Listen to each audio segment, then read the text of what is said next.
Alhamdulillah Alhamdulillahillazi arsala rasulahu bil huda wa dinil haq liyuzhirahu 'ala ad-dini kullihi walau karihal musyrikun. Asyhadu an la ilaha illallah wa asyhadu anna Muhammadan abduhu wa rasuluh la nabiyya ba'da. Inna Allaha wa malaikatahu yusholluna 'alan nabi. Ya ayyuhallazina amanu shallu 'alaihi wa sallimu taslima.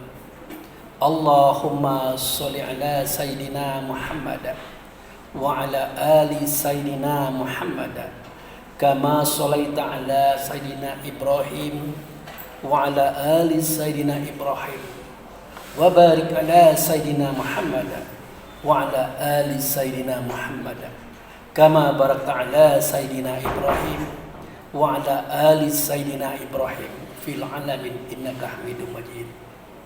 Ya ayyuhal hadirun ittaqullah haqqa tuqatih wa la tamutunna illa wa antum muslimun.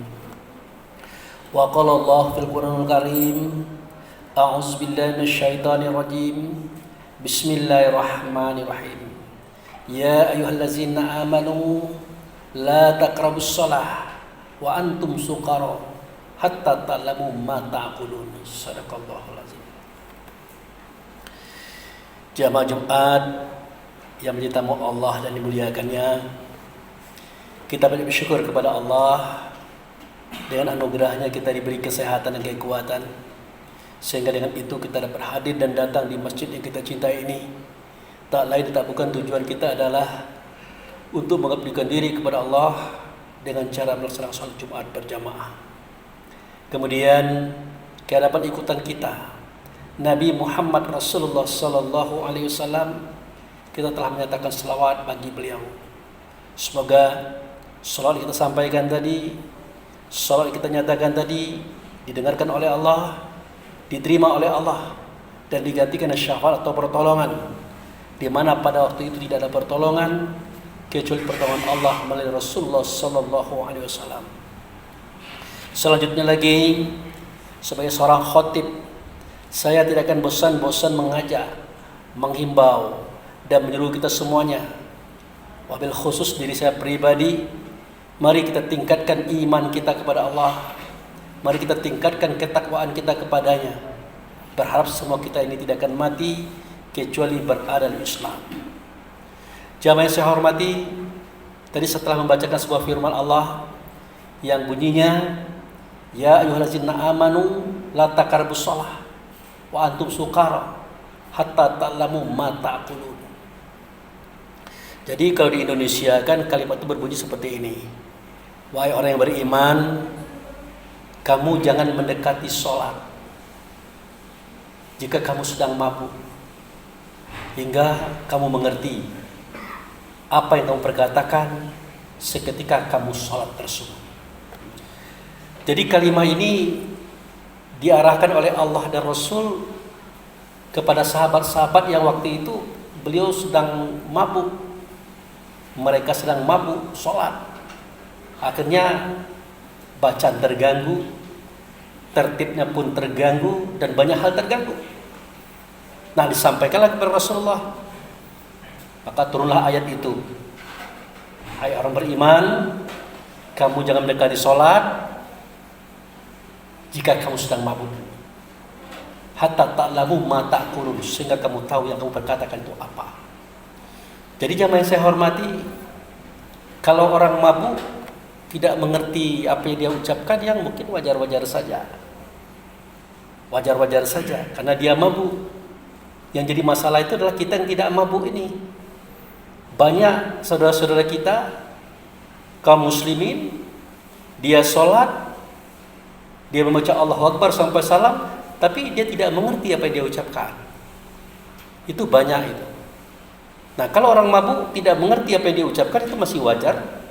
Tapi kita yang tidak mabuk ini, nah kenapa Allah subhanahu wa ta'ala melarang kita untuk mendekati sholat? Kalau kita sedang mabuk, apalagi melakukannya. Persoalannya adalah Sholat itu adalah pertemuan rasa diri kita kepada Allah.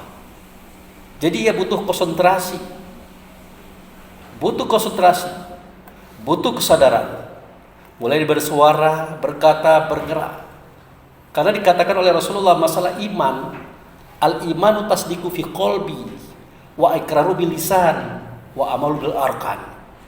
Jadi iman itu artinya kita membenarkan di hati, melafazkan dengan lisan, melaksanakannya dengan aktivitas tubuh. Begitu juga sholat.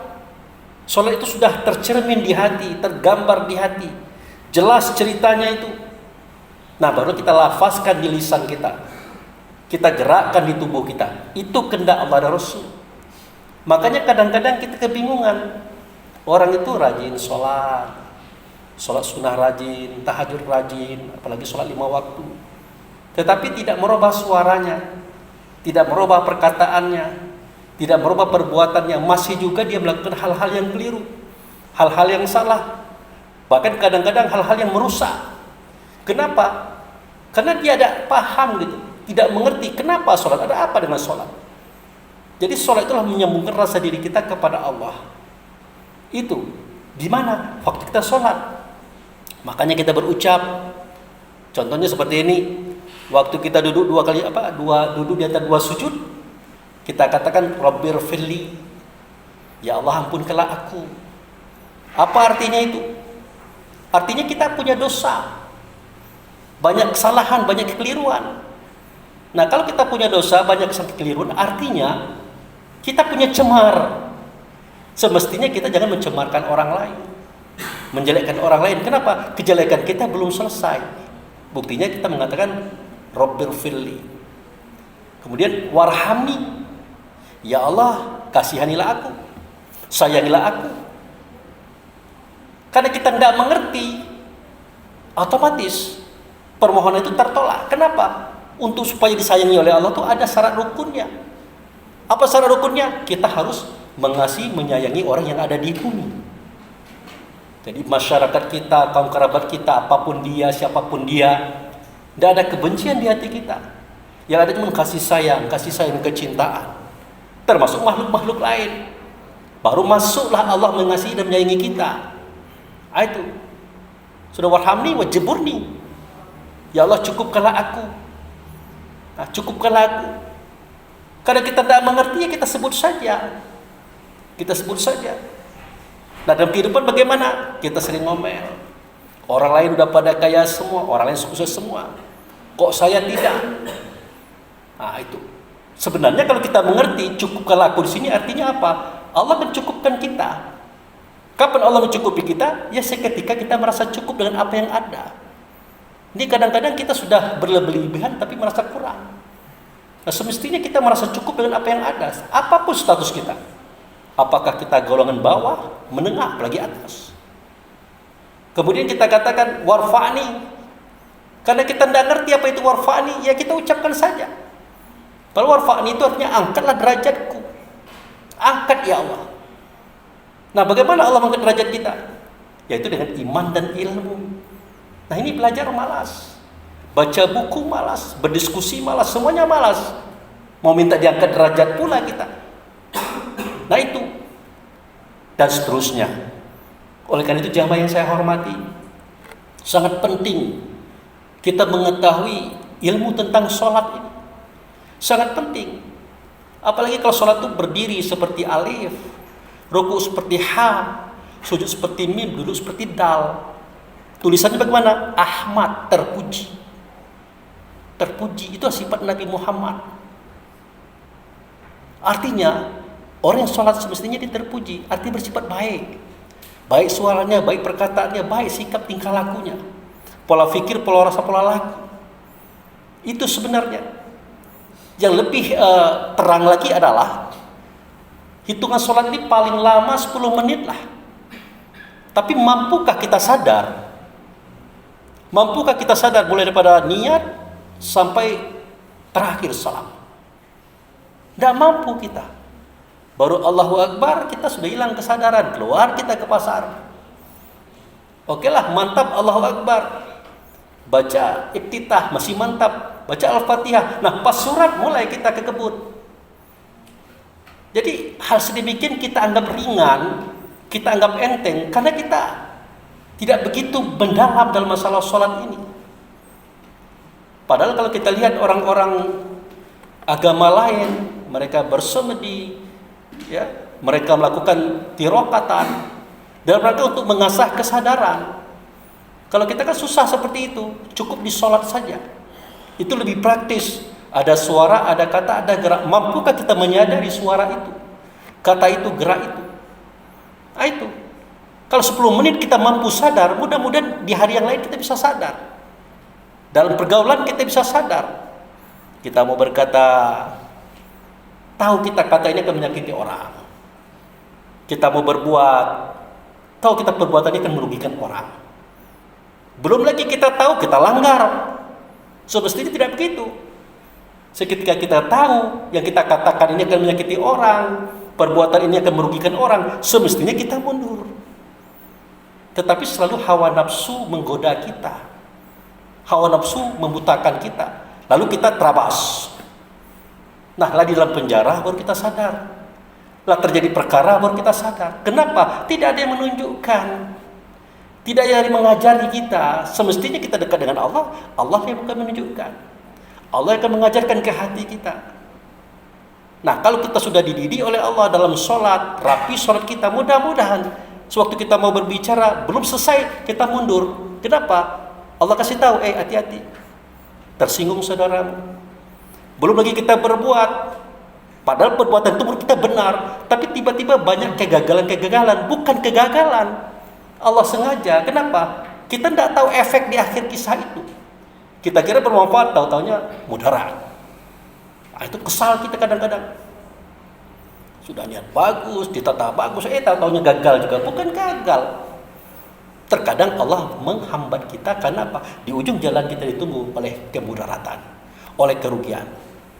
Daripada itu jamaah yang saya hormati, mari kita di ujung usia ini, kita buka lagi lembaran sholat tadi. Mulai di kalimat sholat itu sendiri. Apa sholat? Sholat itu menghubungkan rasa diri kita dengan Allah Muhammad sebagai wasilah. Makanya setelah doa azan tadi kan ada doa kita ini. Ati Muhammad dan wasilah wal fadilah. Hadirkan engkau Muhammad sebagai wasilah. Nah, bagaimana cara prakteknya itu? Itu kan mau sampai kita ke situ. Ya boro-boro mau ke situ, Allahu Akbar sampai salam saja. Hafal memang hafal, tapi terjemahnya belum tahu. Apalagi maknanya, bagaimana lagi menyelaminya. Berarti masih panjang PR kita. Oleh karena itu jamaah yang saya hormati, mari kita sama-sama membangkitkan kesadaran kita untuk mempelajari kembali mengenai masalah ini. Kenapa? Salat ini adalah alat ukur Allah di akhirat nanti. Apa kata Rasulullah? Awalu yuhasibu min amali bani Adam as-shalah. Yang pertama kali dihisab oleh Allah tentang amal anak Adam itu masalah salatnya itu. Kalau bagus salatnya, pasti bagus amalnya. Kalau buruk salatnya, pasti buruk amalnya. Makanya sholat ditekankan, dia adalah cetakan amal kita. Hati kita, suara kita, gerak kita dicetak dalam sholat itulah. Nah, kira-kira begitu harapan kita. Semoga kita paham. Barakallahu li wa lakum fil azim wa sya'il mu'minal mu'minat wa astaghfiruhu innahu huwal ghafurur rahim.